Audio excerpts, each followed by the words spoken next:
آپ جانتے ہیں کہ بارش کا موسم ہے اور وقتاً فوقتاً بارش ہو رہی ہے، آگے بھی بارش ہوگی یقیناً، گلیوں میں کوچوں میں گٹر کا پانی، کیچڑ۔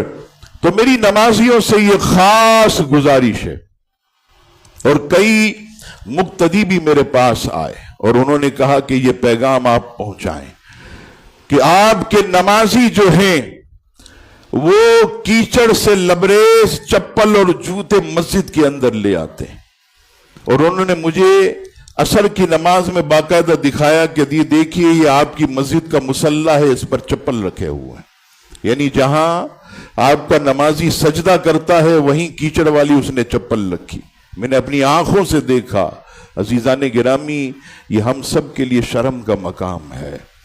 آج اگر ہمیں گورنر ہاؤس بلایا جائے، وزیر اعلیٰ ہاؤس بلایا جائے، ہم جو ہے کتنے پہلے سے بہترین کپڑے پہن کر ہر چیز صاف ستھری کر کے کہ باہر گارڈ ہی ہمیں پکڑ کر باہر نکال دے گا۔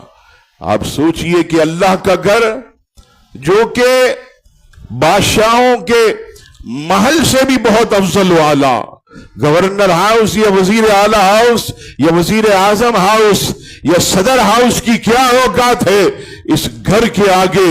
اس شان والا یہ میرے اللہ کا گھر ہے، لیکن افسوس کہ ہم نے اس کی تعظیم نہیں کی۔ میں اکثر اپنے ساتھیوں کو بھی کہتا ہوں کہ یہاں تم جو کرسیاں ایسے گھسیٹ رہے ہوتے ہو، یہ آواز پیدا ہوتی ہے، یہ بھی مسجد میں بے ادبی ہے، اور یہ بات کرتے ہوئے آواز جو تم بلند کرتے ہو یہ بھی مسجد میں بے ادبی ہے۔ یہ وضو خانے پر بیٹھ کر زور زور سے موبائل پر باتیں کرتے ہو یہ بھی بے ادبی ہے۔ یہ کیچڑ والے چپل جو مسجد میں لاتے ہو، گٹر کا پانی ٹپک رہا ہوتا ہے، ہم مسجد میں لاتے ہیں، یہ مسجد کی بے ادبی ہے، یہ بے حرمتی ہے، یہ مسجد کا تقدس جو ہے ہم خود مسلمان جو ہے وہ پامال کر رہے ہیں۔ بتائیے کہ کوئی جوتے لے کر اندر آ جائے، صاف جوتے ہو، غیر مسلم ہو، ہم مل کر جو ہے اس کی پٹائی کرتے ہیں کہ تو ہمارے مسلمانوں کی عبادت گاہ کی جو ہے بے حرمتی کر رہا ہے۔ لیکن افسوس آج مسلمان جو ہے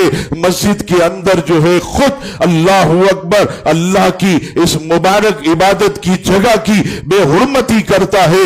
ہمیں شرم نہیں ہے، حیا نہیں ہے کہ قیامت کے دن رب کریم نے اگر پوچھ لیا ہم کیا جواب دیں گے؟ یہ نماز پڑھنے جو ہم آتے ہیں اور مسجد کے تقدس کو پامال کرتے ہیں، اللہ کی بارگاہ میں کیا جواب دیں گے؟ یہ ہماری نمازیں اگر ہمارے منہ پہ مار دی گئی ہمارا کیا ہوگا؟ لہٰذا ہمیں آپ سب کو مسجد کے تقدس کا خیال رکھنا چاہیے، اور کوشش کریں چپل بہت گندی ہے باہر چھوڑ دیں۔ اگر آپ کو یہ ڈر ہے چوری ہونے کا تو پرانی کوئی چپل پہن کر آیا کریں، اپنی دکان، اپنے کارخانے، آفس یا مسجد میں کوئی پرانی چپل رکھ لیں کہ جائے تو بھی ہمیں کوئی افسوس نہ ہو، کوئی غم نہ ہو، باہر ہی چھوڑ دیں، اللہ کے حوالے کر دیں۔ مسجد میں آئیں، مسجد کے اندر جو ہے گندی چپلیں اور کیچڑ والی چیزیں یہ ہرگز جو ہے وہ نہ لائیں۔